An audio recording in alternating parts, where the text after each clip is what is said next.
Evangelho segundo escreveu João, capítulo 14.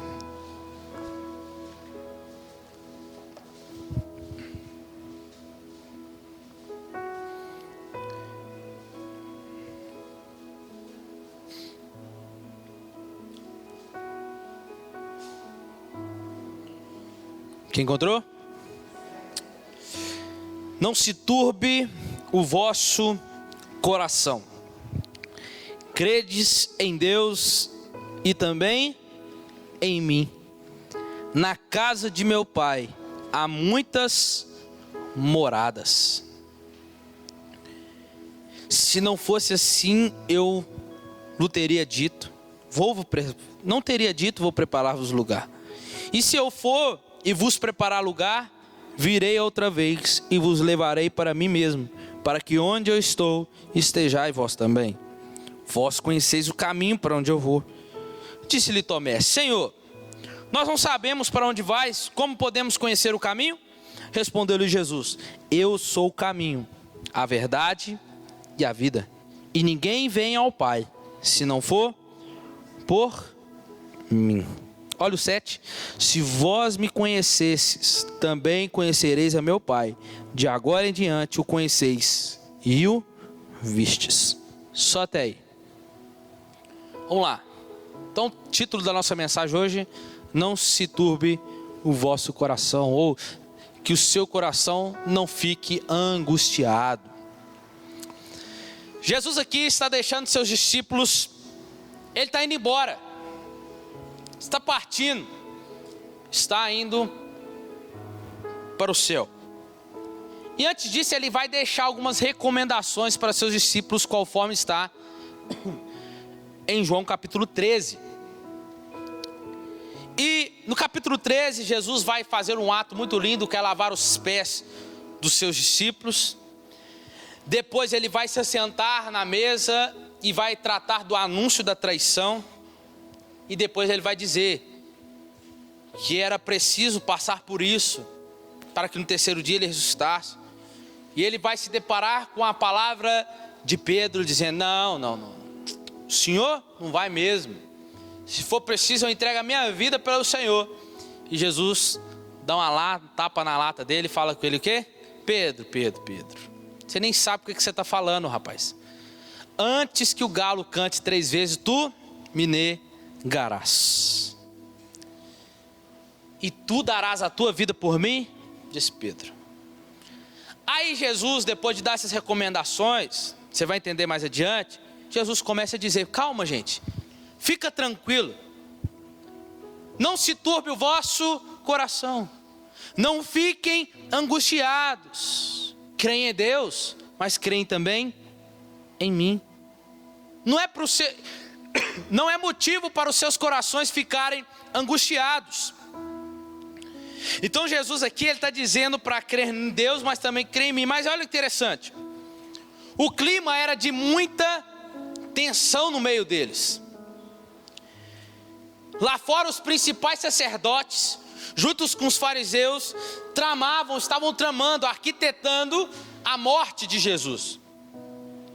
Depois de tantos milagres e tão profundos ensinamentos que Jesus dara para eles, os judeus permaneciam incrédulos, e na melhor das hipóteses eles tinham uma fé, mas uma fé deficiente.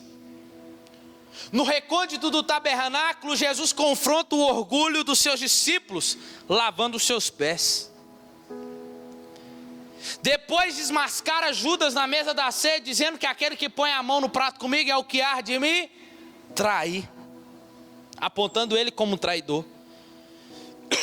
E se não bastassem todos esses acontecimentos, Jesus ainda comunica a seus discípulos que ele partiria, que eles iriam embora, mas que dessa vez os seus discípulos não poderiam segui-lo.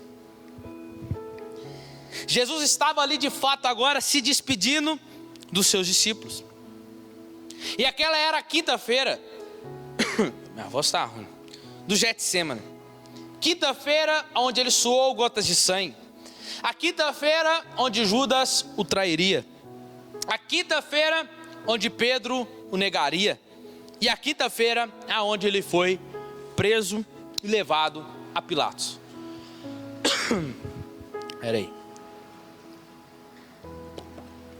Jesus então está se dirigindo para a agonia da cruz. Jesus é quem está, de fato, aqui. Peraí, o que aconteceu?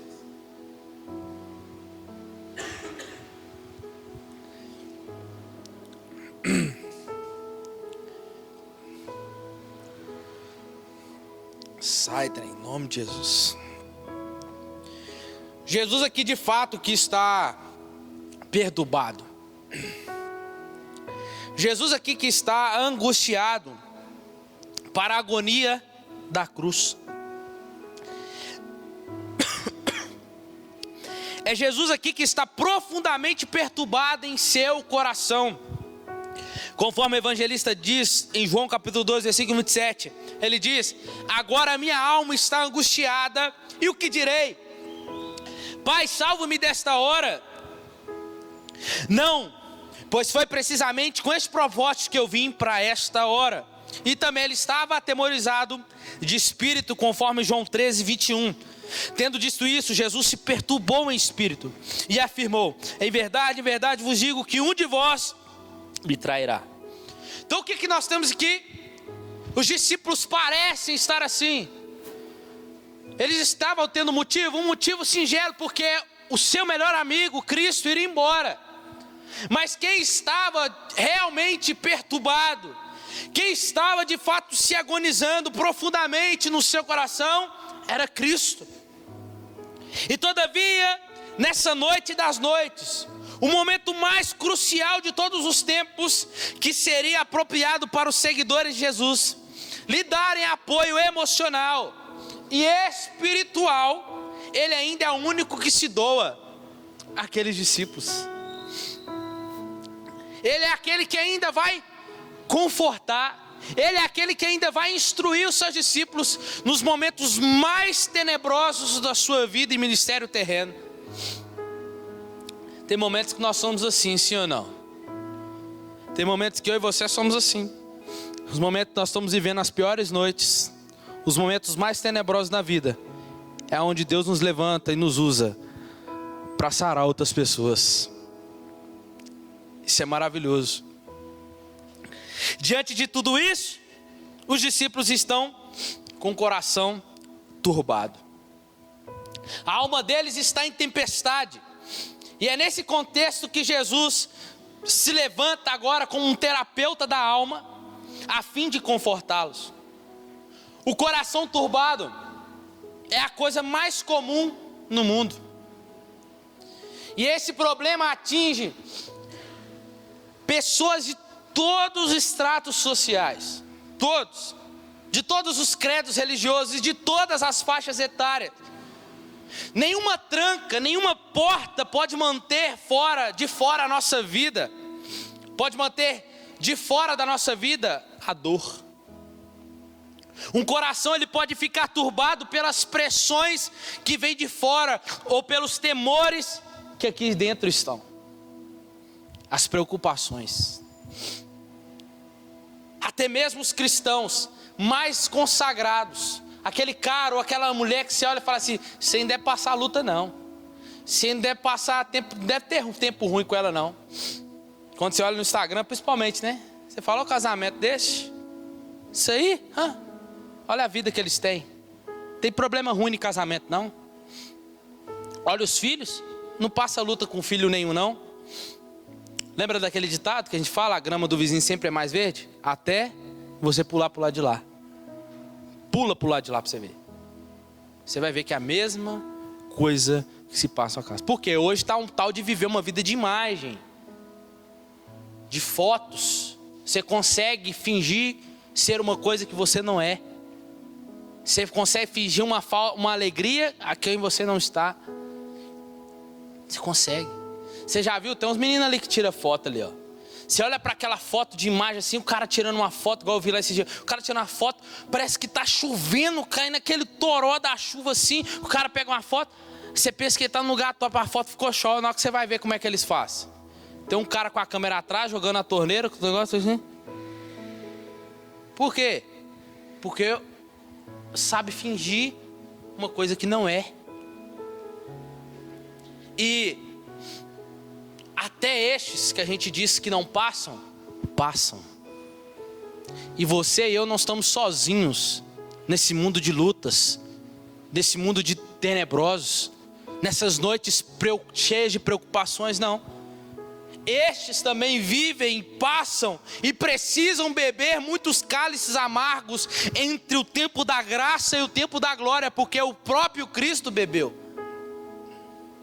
Os discípulos estavam tristes em razão da iminente partida de Cristo e da esmagadora solidão que os atingia, porque o seu melhor amigo iria embora.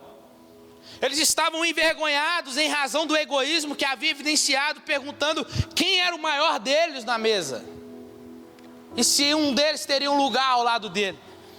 Eles estavam perplexos em razão da predição de que Judas trairia Jesus e Pedro negaria, e os demais ficariam dispersos, fugiriam aonde mais o próprio Cristo precisaria deles. Vacilantes na fé, pensando como o Messias prometido pode passar por isso, por uma morte esmagadora, por uma morte humilhante. Eles ficaram vacilantes na fé, depois de tudo que ouviram de Cristo, depois de andar com Cristo, e começaram a duvidar, ter uma fé vacilante, inconstante. Parece comigo com você, irmãos. E eles estavam angustiados diante das aflições, açoites, perseguições, prisões e torturas que enfrentariam pela frente. Aí vem Jesus e os consola dizendo: não se turbe o vosso coração. Nós somos assim, irmãos. E Jesus está dizendo para nós nessa noite aqui, que o coração de vocês não fiquem angustiados. É Ele que está dizendo. Mas como e o que pode confortar um coração turbado? Como podemos encontrar consolo na hora da aflição? Vamos para o texto? Vamos lá. Jesus conforta os seus discípulos dizendo que da mesma maneira que eles creiam em Deus como seu refúgio no denso nevoeiro da vida, eles também deveriam crer em Cristo. Mas o que significa crer em Jesus? Jesus dizendo: já que vocês confiam em Deus, continuem confiando em mim. Essa finalmente, sabe o que é? Não é uma fé na fé. O que é fé na fé, Edgar? Por quê? Porque uma pequena fé no grande Deus vale mais do que uma grande fé no objeto errado. Não é o tamanho da sua fé que diz, mas é em quem você está colocando a sua fé. A gente coloca fé em homens, fé na fé. Coloca fé em pessoas, fé na fé. Você tem fé? Tenho fé. Mas onde está a sua fé? Aonde foi fundamentada? Aonde ela foi alicerçada? Aonde? É uma fé vacilante, que conhece os preceitos de Deus, conhece os ensinamentos de Deus, conhece o que Deus fala, está nos cultos regularmente, ouve Deus falando, mas nos momentos desses, que o coração fica preocupado, ficam turbados, a fé começa a ficar vacilante. Ou nós temos essa fé nesse grande Deus, que vale muito mais do que uma fé colocada em coisas e em pessoas. Muitos dizem: eu tenho uma grande fé. Por quê?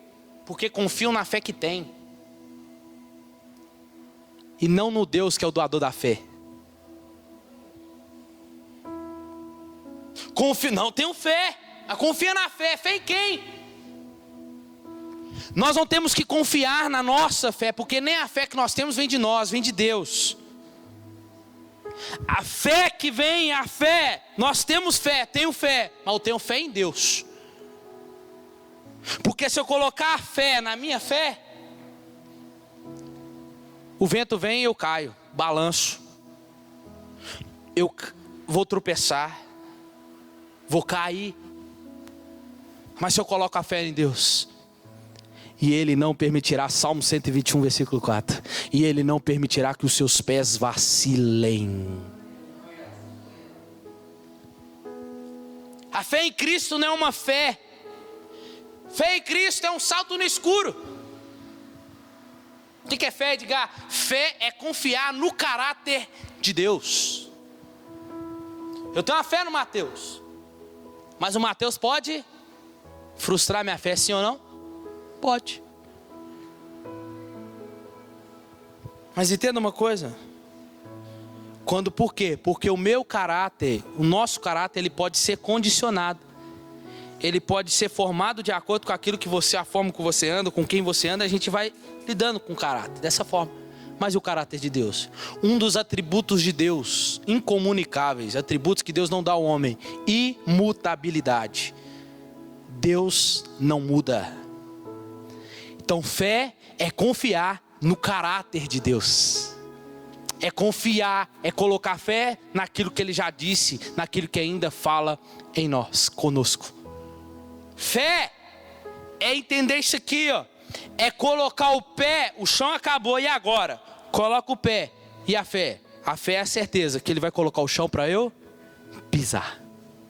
Isso é fé. Mas diga, eu não estou vendo o chão. Para onde eu vou? Pisa. Como assim? Pisa. Mas é difícil. As fé é o quê? O firme fundamento das coisas que se esperam, mas a prova das coisas que não se veem. Eu não estou vendo, mas eu sei que o chão está aqui. Vou pisar. Fé. Isso é fé em Deus. É confiar em Deus, no seu Filho, é crer, é confessar, é descansar no seu poder, na sua soberania, na sua providência, no seu amor e na sua salvação. A fé em Cristo é o remédio para a doença do nosso coração turbado. As crises vêm, os problemas aparecem, as tempestades nos ameaçam, os ventos contrários conspiram contra nós, mas Jesus está dizendo, está vendo tudo isso aí que está acontecendo? Está vendo as crises? Está vendo as tempestades? Está vendo os problemas? Está vendo os ventos soprando? Continua confiando em mim. As sombras cairão sobre nós, a perseguição virá, a cruz é inevitável, mas continuem confiando em mim. As prisões, os açoites nos alcançarão, vão. Os sofrimentos e a morte vão nos apanhar, vão. Mas continuem confiando em mim, porque o que faz a diferença nesse tempo é a confiança nesse Deus. E os que confiam no Senhor são como o monte de Sião, que não se abalam, mas permanece para sempre. Confia no Senhor, entrega o seu caminho a Ele, e o mais Ele o fé. A solidão, a crise financeira, a doença, o luto, a dor, as lágrimas, os vales profundos, as noites escuras virão, como com Jesus, como com os seus discípulos. Mas o segredo é Jesus dizendo, não se turbe o vosso coração, é Jesus dizendo, mas continue confiando em mim. A cruz será um espetáculo horrendo, é o que Jesus está dizendo para eles. Os homens cuspirão no meu rosto, me pregarão na cruz, mas não deixa de confiar em mim, não. É Jesus dizendo assim, ó. Sabe aquele momento que talvez você está pensando que eu não estou falando? Sabe aquele momento que talvez que o céu está de bronze, que você pensa que eu não estou vendo? Continua confiando em mim.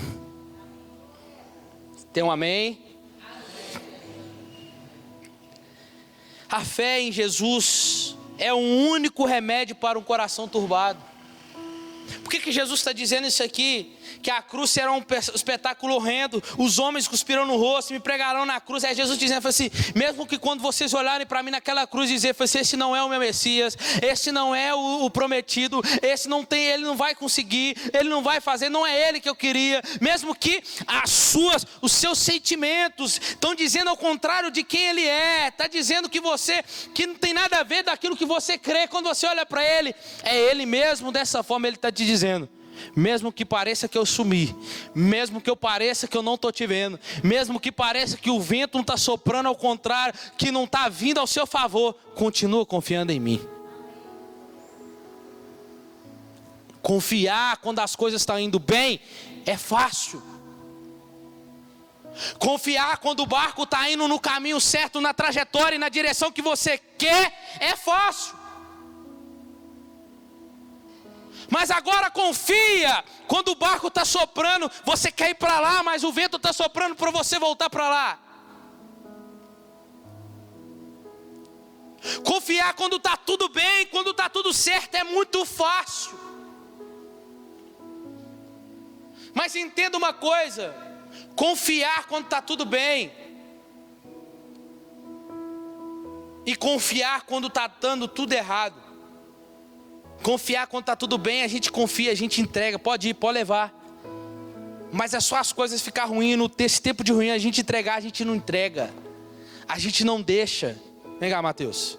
É aqui, ó. Essa xícara é minha. Ela tem um valor tão grande para mim. Ela tem um valor assim, excepcional para mim. Eu amo ela. E se fazer alguma coisa, nosso pai. Mas eu confio no Mateus, que o Mateus vai cuidar para mim. Pode levar, Mateus. Isso é entregar. Eu vou chegar em casa, sabe o que vai acontecer? Eu vou dormir bem. Eu vou descansar. Por quê? Porque aquele que cuida de mim não dorme. Eu não quero nem saber o que ele está fazendo. Eu só sei que ele está cuidando. Como a gente diz, está em boas mãos. Pronto. A fé olha para Jesus e não para a tempestade. A fé ri das impossibilidades. A fé triunfa nas crises. Aí, voltou, tá vendo? Voltou cheia. A partida de Jesus é para o bem dos discípulos. É verdade que ele está indo embora, mas está indo para preparar um lugar para eles. Virá e os levará para que eles possam estar onde ele está. Olha que interessante, quando Jesus fala de ir preparar lugar, não se trata de ele entrar em cena e depois começar a preparar o terreno. Ao contrário, no contexto da teologia aqui joanina, é o próprio ato de ir à cruz, de ir à cruz e ressuscitar, voltar daquele lugar, é que prepara para nós um lugar nele. Os discípulos estão entendendo isso, e ele foi para preparar um lugar nele mesmo. Olha que interessante, vou dar um exemplo para vocês, porque ele diz assim, levarei vocês para junto de mim, onde eu estiver, esteja vós também. E ele disse, na casa de meu pai há muitas moradas. Qual que é o entendimento quando a gente lê esse texto aqui? É que a gente pensa, quando a gente chegar no céu, a gente vai ter um tanto de casa. Vou lá na casa do Mateus hoje, vou lá na casa da Grace hoje. A gente pensa que vai chegar na casa e vai estar lá. Não é assim. A casa de moradas aqui, o entendimento aqui é como se fosse cômodos. A palavra original que é cômodos. É assim, temos amigos, jogar uma bola com eles, 10 amigos. E só que para jogar, nós íamos jogar bola no outro dia. Aí eles falaram assim, aí eu vou e falo com eles assim, vão dormir lá em casa lá. Mas que isso, vai caber todo mundo lá em casa? Vai caber todo mundo lá na sua casa? Vai, você vai ver. Rapaz, não vai caber não, vai dar problema para você. Vambora. E eles estão indo. Quando eles cruzam a rua, ele olha para casa assim, uma mansão. Mas pensa numa mansão, uma mansão grande. Eles, eu acho que vai caber. Quando eles chegam em casa, o menino falou assim, vamos subir que é no andar de cima. E quando ele chega no andar de cima, é um corredor de fora a fora, assim, grande. De cada lado tem quartos. Quarto de cada lado. Jesus foi preparar uma casa para nós, que dentro dessa casa nós iremos morar juntos. É isso que ele está dizendo, na casa do meu pai tem muitos cômodos, tem muitos quartos. Olha o que diz Efésios 2,6. E juntamente com ele, nos ressuscitou, e com ele, nos fez assentar em regiões celestiais, em Cristo Jesus. A palavra em aqui do grego é dentro de Cristo. Estaremos junto com Cristo, no mesmo lugar, nele mesmo, nele, no caminho, na cruz, ele foi nos preparar lugar nele. A casa do Pai é nele, a nossa casa é nele. Então vamos lá. E na jornada cristã, há sofrimento, há dor e cruz. Mas o fim desse caminho é a glória e o céu. É conforme diz o apóstolo Paulo em Romanos. Ele diz que a nossa leve e momentânea tribulação produzirá para nós o quê? Um peso eterno de glória. O sofrimento do tempo presente, ano de 2021 que nós estamos vivendo, não pode ser comparado com as glórias que há de ser revelada em nós. Sabe o que ele está dizendo? Olha para frente. Olha para a recompensa que eu e você teremos. Olha para a herança que está nos preparada. Olha para a pátria eterna. Olha para o seu lar celestial, que irá nos capacitar, triunfar, estar por cima sobre as turbulências da vida. É isso que nos faz caminhar, irmãos. É isso que nos faz caminhar, continuar caminhando e não desistir. Porque eu não sou guiado o quê? Por vistas. Porque se eu for guiado por vista, eu olho para as coisas daqui. E quando eu começo a olhar para as coisas daqui, dá vontade de desistir, dá vontade de desanimar, dá vontade de chutar o balde mesmo, dá vontade de largar tudo mesmo. Dá vontade de entregar casamento, dá vontade de lançar os filhos, vai para lá, some da minha vida. Dá vontade de entregar emprego, dá vontade de largar tudo. Quando nós olhamos para esta vida, por isso que o apóstolo Paulo fala, nós que nascemos de novo não somos guiados por isso aqui. Nós somos guiados para aquilo que a gente não vê, mas a gente já sonha com aquele lugar. Eu não sou guiado por vista, mas eu sou guiado por fé. É por isso que o apóstolo Paulo vai dizer em Romanos também, capítulo 2, se não me falha a memória, ele vai dizer que a fé, ela pode trazer, transliterando para esses dias de hoje, para nós, que a fé, ela pode trazer a existência daquilo que ainda não existe, como se já existisse. Olha a sua vida, olha seu casamento, olha a sua família. Estou vendo. Você pergunta para ele, o que você vê? Eu vejo uma família destruída. Olha os seus filhos, eu vejo tudo isso. Mas eu não vejo isso não. Eu vejo um casamento restaurado, eu vejo os meus filhos na presença do Senhor, eu vejo meu casamento restaurado, minha família toda restaurada, eu vejo isso. Você vê isso? Você não vê como eu vejo, mas eu vejo pelos olhos do Senhor Jesus. É assim que temos que viver, irmãos. É dessa forma que nós devemos viver. No tempo em que Jesus passou aqui na terra, ele foi carpinteiro, e agora que ele voltou para a glória, ele está construindo uma igreja na terra, e edificando, mas um lar para essa igreja no céu. Amém? E eu quero falar aqui rapidamente, porque Jesus está falando do céu aqui. E como que ele descreve esse céu? Ele chama esse céu de a casa do Pai. O céu é onde se encontra o trono de Deus. Lá estão os hostes de anjos e a incontável assembleia dos santos glorificados. O céu é a nossa pátria, conforme diz Paulo em Filipenses. Lá está o nosso tesouro, lá está o nosso galardão, a nossa herança incorruptível.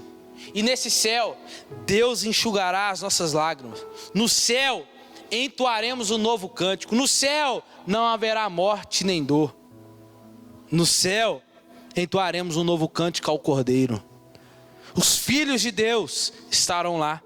E se o céu é a casa do meu Pai, significa que o céu é o meu lar. Aqui no mundo somos estrangeiros, forasteiros, mas no céu entraremos e estaremos em casa, na casa do nosso Pai. O céu é lugar de segurança, pois lá não entrará maldição, lá não há gente doente, aleijada, ferida e oprimida. O céu é o lugar onde há muitas moradas.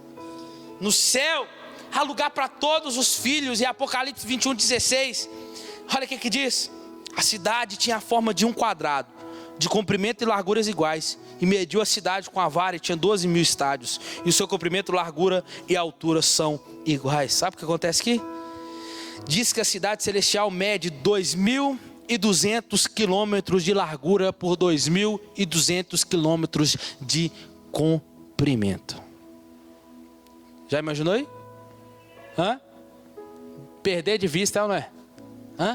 Porque ele comprou o quê? Povos, tribos e nações de todo o mundo. Vai caber todo mundo lá. Diga para o seu irmão aí, tem lugar para você lá, viu?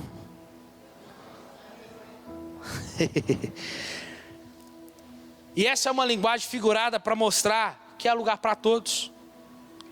O céu não teremos apenas os cômodos ou moradas momentâneas, mas será permanente. Não vai passar. Lá você não vai pagar aluguel, já está pago. E o céu é um lugar para um povo preparado. Nós não compramos esse lugar no céu, como tem algumas igrejas aí que gostam de vender o lugar, um pedaço de terra no céu. Nós não merecemos. Esse lugar é nos dado como presente.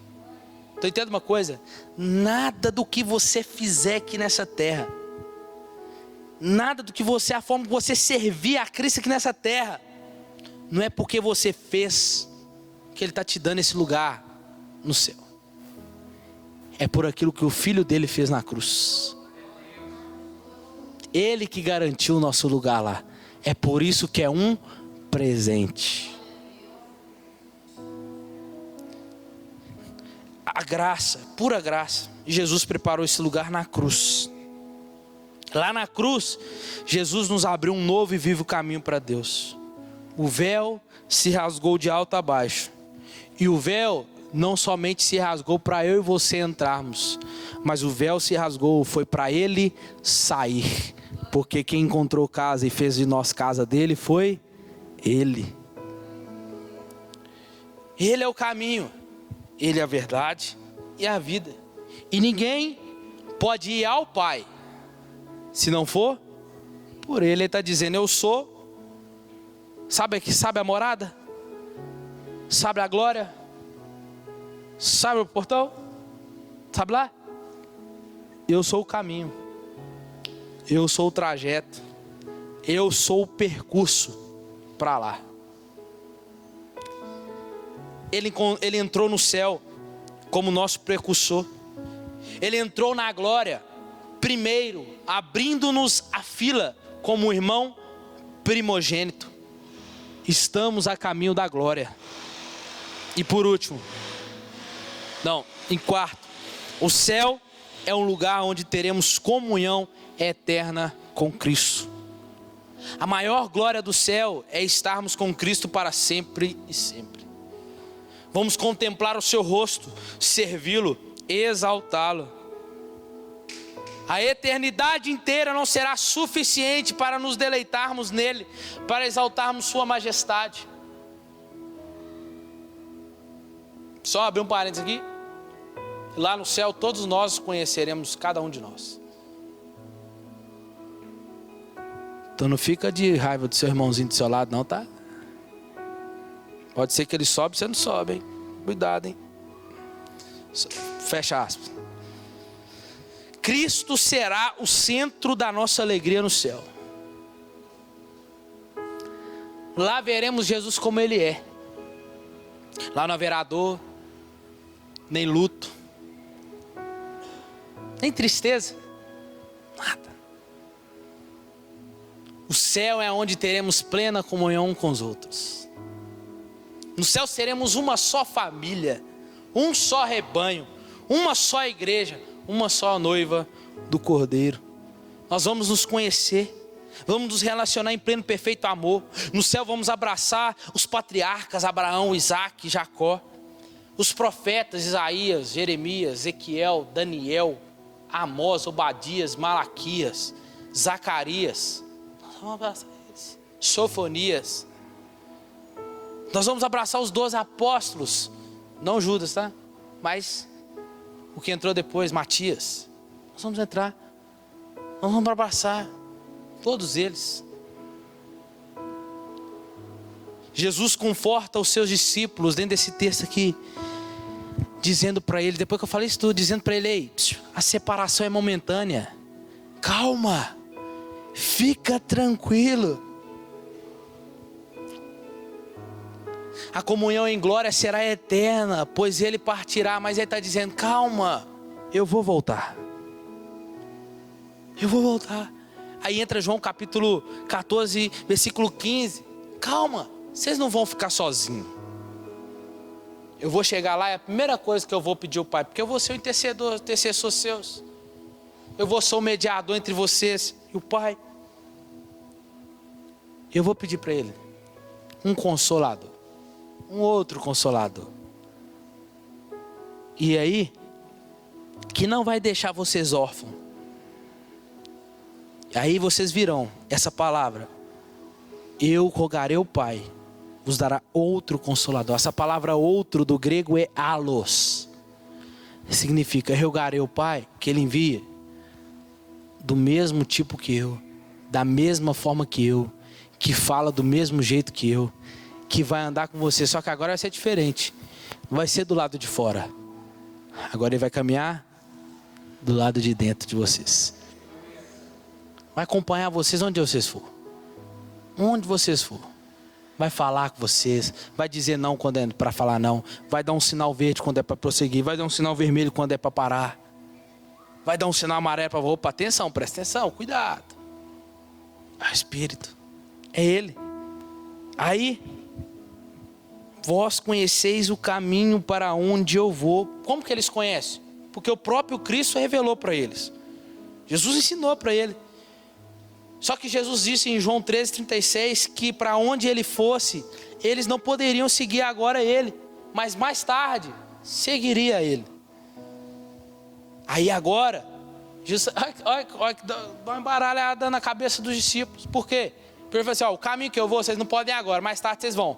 Aí Jesus chega no versículo 4 e diz: vocês conhecem o caminho, vocês sabem o caminho para onde eu vou. Jesus está dizendo, está assegurando para eles que eles sabem. Isso provoca uma pergunta imediata de Tomé para onde ele vai. João 14:4. É o qual? João 14:5. Senhor, peraí, já entendi, mas deixa eu te perguntar. Nós não sabemos para onde vais. Como podemos conhecer o caminho? Fica meio assim, não fica? Peraí, porque se logo eu sei o caminho, eu vou querer te seguir, eu sei por onde eu vou. Como? Isso provoca. Mas como podemos saber o caminho? E a resposta de Jesus é uma das mais importantes declarações registradas nos evangelhos. E o quê? Vocês conhecem, vocês andou com ele, vocês dormiram do lado dele, comeram com ele. Como assim? Eu sou o caminho, a verdade e a vida. Agora eu entendi. Imagina Tomé falando. E quando Jesus diz que é o caminho, ninguém vem ao Pai se não for por Ele. Elimina qualquer outro caminho proposto para chegar aos céus, como boas obras, cerimônias religiosas, ofertas, pagar promessas. Tudo isso elimina qualquer outro tipo de caminho para chegar aos céus por nossos esforços. Todos os caminhos vão levar a um Deus criado, como diz, ou não há outros deuses diante de mim. Mas só um caminho vai levar ao Pai: Cristo. Cristo. E uma frase que precisamos guardar: quem se importa com a jornada, com o trajeto, com o percurso, quando a estrada vai nos conduzir ao lar? Vou repetir. Quem que se importa com a jornada, o que vai acontecer no trajeto, o que vai vir no percurso, se essa estrada vai nos conduzir ao lar que está nos preparado? Não importa o que vai acontecer, o que importa é, como Paulo diz, deixando as coisas para trás ficam e prossigo para o alvo, para o prêmio da soberana vocação que está em Cristo Jesus. Não importa o que vai acontecer nessa jornada, nesse caminho, nesse percurso da caminhada cristã, o que importa é que esse caminho vai fazer eu chegar do outro lado, onde está me preparada a coroa da vida. A certeza de um lar celestial no fim da estrada nos permite suportar com alegria os obstáculos e batalhas ao longo do caminho. E essa alegria deu até a Cristo. Olha aí, Hebreus 12:2. Olhando firmemente para o autor e consumador da nossa fé, Jesus, o qual em troca da alegria que lhe estava proposta, suportou a cruz, sem se importar com a vergonha, e agora está sentado à direita do trono de Deus. Se ele, que é ele, passou o que passou, e está sentado no trono, aí Efésios 2 vai dizer, que depois que nós passarmos por esse caminho, nós também nos assentaremos com ele em glória. Jesus é essa verdade que alimenta a nossa mente, o nosso coração, a verdade que nos satisfaz, e é o único caminho seguro para Deus. Jesus é a verdade porque incorpora a suprema revelação de Deus, e somente pelo fato de Jesus ser a verdade e a vida, é que Ele pode ser o caminho para Deus. Jesus é o caminho para o céu.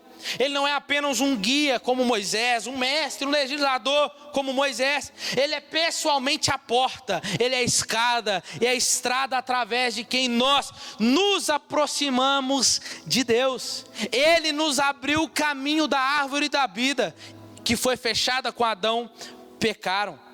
Pelo seu sangue temos plena confiança, lembra lá de semana passada? Temos plena confiança para entrar de vez no Santo dos Santos.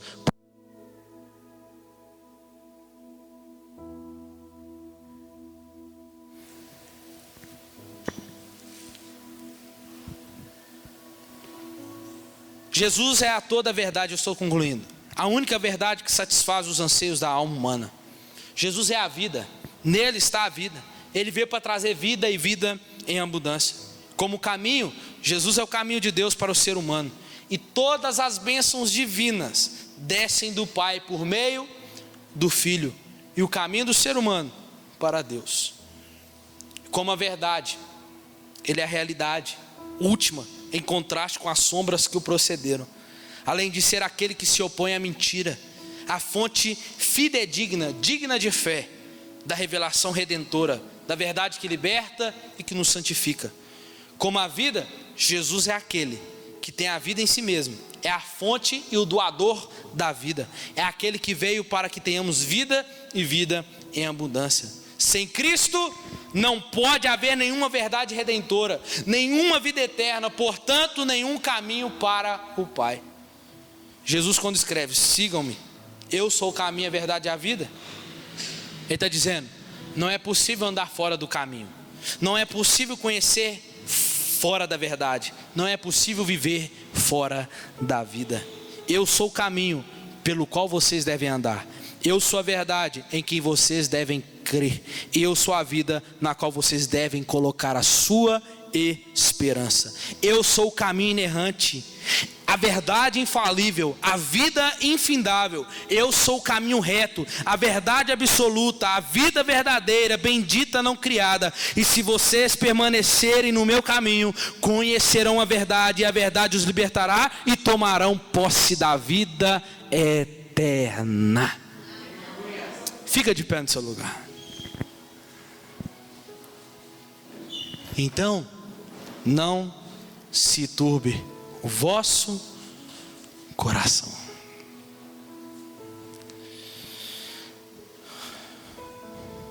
Posso subir?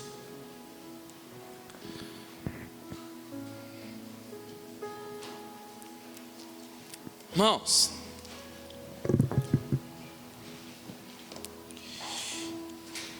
Jesus disse, pode tornar, que tudo que